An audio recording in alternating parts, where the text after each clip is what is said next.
It's time for our daily lectionary reading. Well, actually, it's early for our daily lectionary reading for Tuesday, August 31st. I'm early because I got appointments just stacked up for the till about mid-afternoon. So today we're going to go early, and most of y'all will not be watching this live, but that's okay. So what do we have today? We've got Psalm 144, 9 to 15. We started that yesterday. Song of Solomon. Now, we're doing a lot of poetry between the Psalms and the Song of Solomon. We're getting a heavy dose of poetry in our lectionary reading. And that's chapter 5, 2, all the way to chapter 6, verse 1. And for our New Testament, we've got 1 Peter 2, 19 to 25. So let's just jump right in. Psalm 144. I will sing a new song to you, O God.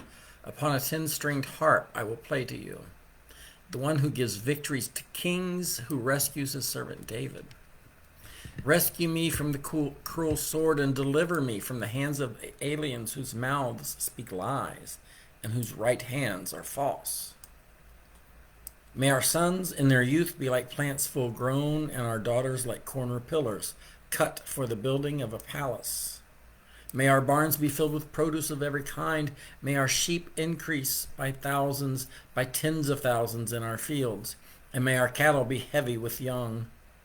May there be no breach in the walls, no exile, and no cry of distress in our streets. Happy are the people to whom such blessings fall, and happy are the people whose God is the Lord. Now that the Lord there is, if you've noticed, it is small uppercase letters. It's capital L, and then it's smaller, but it's still uppercase O-R-D. That is a typographer's, that's the way they have historically done the set, because they're not printing the name of God. So this would be Yahweh, in all likelihood. Could be L. But anyway, they Jewish tradition is they will not speak the name of God. So they say Adonai instead of Yahweh. Adonai literally means Lord. So they're just substituting the word Lord for the name of God, Yahweh. So whenever you see that, I know I've talked about this before, but we may have newcomers. The all caps, small caps, it's substituting for the name of God. All right, let's go to Song of Solomon. I have not pre-read this, so I'm not sure how uncomfortable if I have to read the girls' poems. Another dream, and then we have a colloquy of friends and bride. I slept, but my heart was awake. Listen, my beloved is knocking. Open to me, my sister, my love, my dove, my perfect one, for my head is wet with dew, my locks with the drops of the night. I had put off my garment, how could I put it on again? I had bathed my feet, how could I soil them? My beloved thrust his hand into the opening, and my innermost being yearned for him. I arose to open to my beloved, and my hands dripped with myrrh, my fingers with liquid myrrh upon the handles of the bolt. I opened to my beloved, but my beloved had turned and was gone. My soul failed me when he spoke. I sought him, but he did not find him. I called him, but he gave no answer. Making their rounds in the city, the sentinels found me. They beat me, they wounded me, they took away my mantle, those sentinels of the walls. I adjure you, O daughters of Jerusalem, if you find my beloved, tell him this, I am faint with love. And then the colloquy of friends and bride. What is your beloved more than another beloved, O fairest of women? What is your beloved more than another beloved, that you thus adjure us? My beloved is all radiant and ruddy, distinguished among 10,000. His head is the finest gold, his locks are wavy, black as a raven.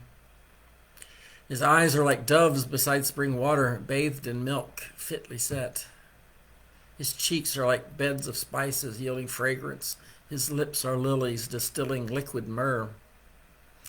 His arms are rounded gold set with jewels. His body is ivory work encrusted with sapphires. His legs are alabaster columns set upon bases of gold.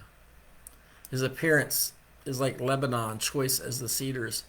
His speech is the most sweet, and he is altogether desirable. This is my beloved, and this is my friend, O daughters of Jerusalem. Where has your beloved gone, O fairest among women? Which way has your beloved turned, that we may seek him with you? My beloved has gone down to his garden, to the beds of spices, to pasture his flock in the gardens, and to gather lilies.